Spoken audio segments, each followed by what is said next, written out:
aujourd'hui, Canal DZ s'intéresse à l'information, au journalisme, à la littérature, à plein de choses, à l'écriture.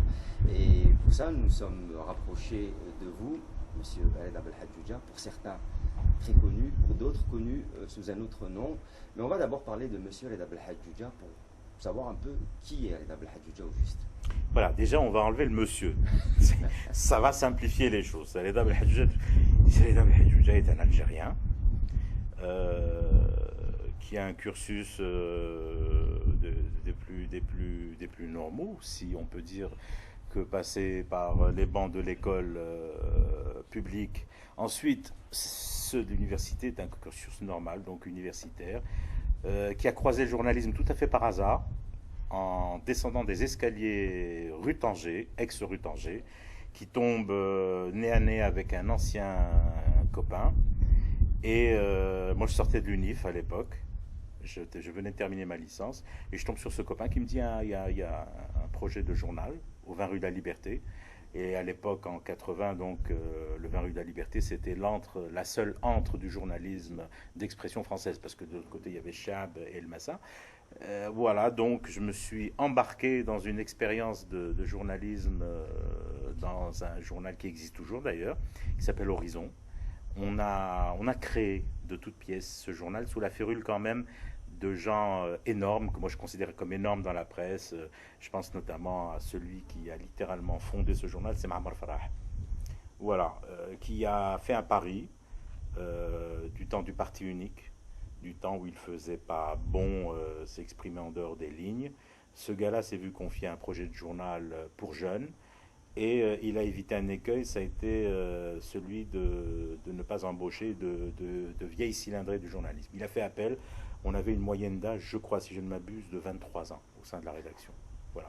Il a joué la carte jeune tous azimuts, et il a comme ça pioché au sortir de l'université, au détour de... Bon, on était encadré par une équipe d'anciens, nécessairement, mais il nous a lancé comme ça dans le bain, et je lui en suis reconnaissant jusqu'à aujourd'hui. Voilà, grosso modo, vraiment un parcours pas du tout héroïque, ni extraordinaire, ni épique. Je me suis télescopé avec le journalisme, dans l'ex-rue Tanger. Voilà. Il y a eu par la suite la radio également. Ah, la radio, c'est ma passion. La radio, c'est véritablement ma passion. Un soir, il était 22h, 23h, je reçois un coup de fil. Et c'est un sieur, un chenapan qui s'appelle Chedli Boufaroua, qui m'a appelé à l'époque en me disant: est-ce que tu voudrais pas faire autre chose? Je dis: ça dépend, si tu m'invites à déjeuner, ça s'accompagne d'un certain nombre de conditions.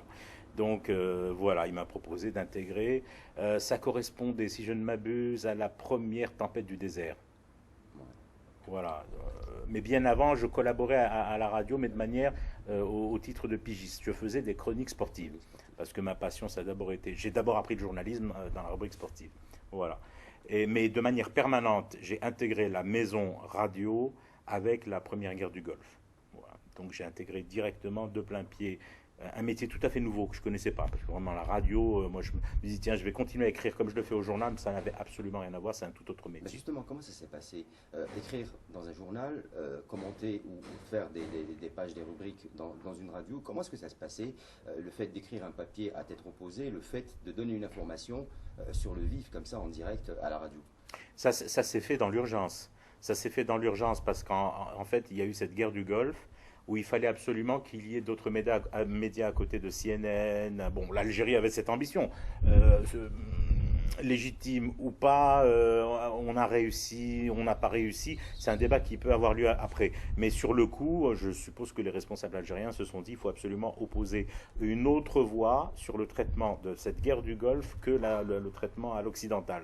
Donc il fallait absolument renforcer l'effectif info de la chaîne 3 et des 3 chaînes publiques. Donc tu apprends ton métier, j'allais dire, je m'excuse, tu arrives, on te met, alors c'est simple, c'est le principe de la feuille et demie en radio. Après ça a été difficile au début, ensuite je l'ai appris, on te donne une feuille, on te donne ensuite une feuille qu'on coupe en deux et tu es obligé de rédiger ton papier sur la feuille et demie. Tu l'apprends dans l'urgence, tu te casses la gueule les premiers temps. Moi je me souviens que mon premier passage à l'antenne, on a plus dû entendre le tremblement de mes mains sur la feuille que le... Donc, c'était assez saisissant et je tremblais de la tête aux pieds. Mais ensuite, il y a cette ivresse, il y a une véritable ivresse qui se dégage d'un studio. Moi, jusqu'à aujourd'hui, je le vis comme une véritable frustration de ne plus être à la radio. Il y a une odeur, il y a un vécu, il y a un sensitif de la radio que je trouve dans aucune rédaction papier. Bon. Mais les aléas de la vie, et je reste pudique, ont fait qu'on m'a demandé fort fermement d'aller voir ailleurs. Voilà, bon. Ça vous manque? Ah, mais corporellement, mentalement, psychologiquement, je sais pas, c'est en fait la grosse différence entre l'écrit, le journalisme de journal et celui de la presse parlée ou de la presse, je sais pas, filmée, je sais pas, j'en ai fait un peu, j'ai fait 2 ans de télévision, mais en presse radio, c'est exactement la même différence qu'il y a entre le théâtre et le cinéma. Théâtre, vous êtes en représentation tous les soirs. Si vous vous cassez la gueule, il n'y a personne pour vous rattraper. Vous vous cassez la gueule, ben voilà, il faut gérer ça avec le public. Cinéma, il y a allez, on se la refait. Allez, nouvelle prise, nouvelle prise. Cinéma, c'est la presse écrite. Ben, si le papier est pas bon, il y a le red chef qui récupère, il y a la correction, les bonnes personnes, les gentilles personnes du service correction qui récupèrent. En radio, il n'y a rien qui récupère. Tu te casses la gueule, tu te la casses, quoi. Bon, le blanc, il est là, si tu te le fais. Bon, mais c'est en même temps un frisson terrible. Moi, c'est jouissif. La radio, c'est littéralement jouissif. Si on vous demande de rempiler, comment vous ferez? Là, on me le demandera jamais, donc ça me rassure. Vu le climat, ouais, possible, sans réfléchir. Mais pas dans le climat actuel, il n'en est pas question. Moi, un jour, écoutez, je vais vous décrire la situation très rapidement. Moi, j'ai bossé pendant, donc disons, 20 ans en tout. Un matin, en plus, j'avais cette spécificité que j'ai toujours travaillé à la brigade du matin. Voilà, j'arrivais donc à 5 heures à la radio. J'avais donc les collègues, les consoeurs et les confrères qui étaient avec moi. Et on quitte. Oui, oui, je m'en souviens très bien. Et on terminait à 9h. On terminait à 9h, mais c'était une tranche de live, une tranche de direct intensif. On faisait 6h, 6h30, 6h, 7h, 7h30, 8h, 8h30 et 9h. C'était sans arrêt. On en sortait essoré. Mais on en sortait vachement heureux d'avoir fait une tranche horaire. En plus, on l'a faite souvent dans des conditions. Il y avait le couvre-feu à un moment donné. On dormait à la radio pour pouvoir commencer à 6h parce qu'on pouvait pas prendre la voiture, il y avait le couvre-feu.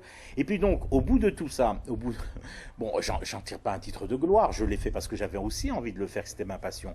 Un matin à 5h en arrivant pour prendre ma vacation, je trouve une enveloppe. Une grande enveloppe jaune et avec écrit dessus Entreprise nationale de radio diffusion algérienne. Et à l'intérieur, ma lettre de licenciement. Voilà. Ah si, il y a quand même des explications. Au préalable, on m'a demandé d'arrêter de faire mes chroniques, parce que je faisais comme pigiste, en tant que pigiste, des chroniques qu'on jugeait, alors c'était l'expression exacte, c'était attentatoire aux plus hautes autorités du pays, diffamatoire et visant à déstabiliser. Bon, on m'a chargé de tâches qui me semblaient un peu trop grosses comme costume pour moi. Apparemment, j'étais devenu un danger. Donc on m'a tout simplement mis un deal entre les mains. Si tu veux continuer à faire de la radio, tu arrêtes tes chroniques. J'ai dit que je voulais continuer à faire mes chroniques. Ça m'a coûté terriblement parce que je me suis séparé d'un segment de mon corps, la radio. Mais bon, on survit.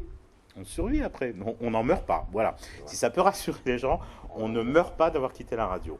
On le vit mal, mais on n'en meurt pas. Alors, justement, tout à l'heure, vous me disiez que vous avez eu quand même un cursus scolaire qui n'avait rien à voir avec le journalisme, qui n'avait rien à voir avec ce qui vous a attiré, c'est-à-dire la radio, pratiquement la presse écrite, magistère en linguistique, en littérature, je pense. Ah oui, française, tiens. Non, oui, non. si, qui vous l'a dit. J'ai J'ai mes sources, rigolez. Voilà, j'ai mes sources, exactement. Ouais. Donc, pour vous, alors, votre avis, que forme l'école, puisque vous êtes un pur produit algérien en plus? Pas tout à fait un pur produit algérien. J'ai eu une grosse partie. Voilà, moi, en fait, j'ai fait le choix, étant enfant d'immigrés, j'ai fait le choix, fin des années 70, de rentrer. Moi, je voulais absolument rentrer. J'avais l'impression qu'il fallait que je participe de quelque chose, que si je ne rentrais pas, j'allais rater un épisode. Je ne regrette pas ce choix.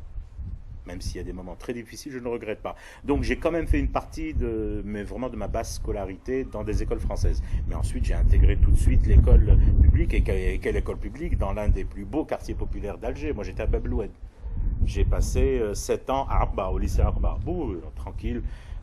J'ai fait Arba, on a croisé de grands sportifs, parce qu'à l'époque, il y avait Arba, l'équipe de handball, il y avait l'équipe de l'émir, football. Bon, j'ai fait un magnifique lycée, ensuite j'ai intégré la fac d'Alger.